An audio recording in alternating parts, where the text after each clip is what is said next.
On a crisp Halloween night, a group of 5 friends, Mike, Sarah, Tom, Alex, and Emily, convened around a crackling campfire deep in the woods. The fire flickered against the encroaching darkness, casting playful shadows on their faces as they roasted marshmallows and shared ghost stories, laughter intertwining with the rustle of leaves in the cool autumn air. As the night deepened, Mike leaned in, his voice dropping to a conspiratorial whisper. "Have you guys ever heard of the old witch's cabin that's supposedly nearby?" he asked, eyes alight with mischief. The group fell silent, their curiosity piqued. "They say the witch cursed anyone who dared enter her home after sunset. If you read from her spellbook, you might summon her wrath." A chill ran down Sarah's spine. "That's just an old legend to scare kids," she said, though her eyes betrayed a hint of fear. Tom, eager for an adventure, smirked and challenged. "Why don't we go find it? We can prove it's just a story." With adrenaline coursing through them, the friends grabbed their flashlights and ventured into the dark forest, navigating twisted roots and gnarled branches. The deeper they went, the more the night seemed to close in around them, shadows whispering secrets of days long gone. Finally, after what felt like hours of searching, they stumbled upon the cabin.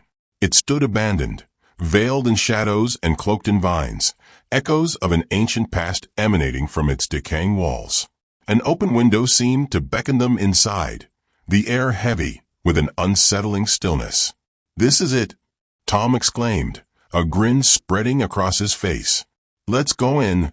As they hesitated, a thrill of bravery surged through the group. A pact of fear and excitement drew them inside the eerie structure. Once inside, the cabin felt alive, filled with the sounds of creaking wood and rustling dust. They made their way through cobwebs and fallen leaves, until their eyes landed on a faded poem framed above a dusty mantelpiece. The text was worn and fading, but its allure was unmistakable.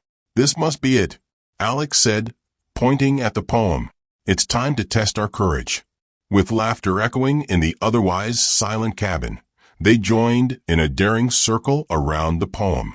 In unison, they recited the lines, innocent and whimsical, or so they thought.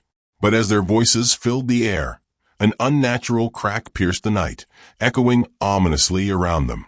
The light from their flashlights flickered, a surge of cold air rushing past them. Suddenly, the atmosphere shifted. Shadows elongated and morphed as a palpable tension filled the room. Laughter dissipated into an uneasy silence, replaced by a heavy feeling of dread that clung to them like a fog. Each friend began to sense something lurking just beyond the flickering light, their bravado beginning to wane. Within moments, the essence of their fears manifested in grotesque forms. Mike's insecurities materialized as a dark figure that whispered his deepest doubts. Sarah, haunted by the shadows of her past, found herself surrounded by childhood fears, nightmares that threatened to swallow her whole. Tom struggled as his overconfidence backfired, revealing a reality where he was utterly alone, trapped in a void. Panic ensued.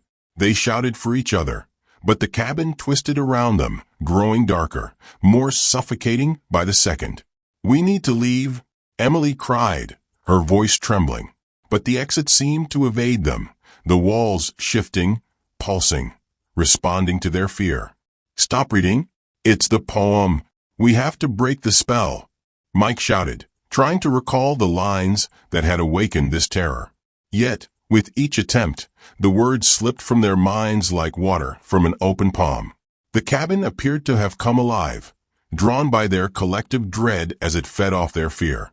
As the nightmares intensified, the friends found themselves turning on one another, blaming each other for what they had unleashed. Their unity shattered under the weight of their fears, the bond they once shared fraying as shadows engulfed them one by one. "Look, there's a way out," Alex shouted, pointing toward a flickering light at the far end of the cabin. Drawing on the last reserves of their courage, they made a frantic dash for the light, fumbling through the darkness, mental images of the horrors they had conjured still vivid in their minds. Just as the shadows threatened to close in completely, They burst through a door that had seemed to vanish until that moment. Breathless but alive, they stumbled outside into the moonlight, the forest now bathed in silver. The cabin stood quietly behind them, seemingly relinquished to the night once more.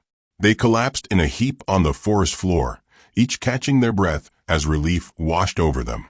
"We made it," Sarah gasped, but there was an uneasy silence that lingered. They looked back at the cabin, sensing that their encounter was far from over. With the moon high above, illuminating their path back, they walked in silence, each haunted by their personal nightmares. The legend of the witch's cabin became a bond that tied them together, yet a reminder of how fragile courage could be. As they finally reached the safety of their campfire, its flickering flames felt comforting. But they couldn't shake the feeling that something dark still lingered between them, cloaked in the shadows of that Halloween night, a lesson learned, a warning whispered by the woods. Would they dare speak of their experience again, or had the magic not truly been contained? They would carry the memory of that night forever, a chilling reminder of the power hidden in old legends and the fears they could summon.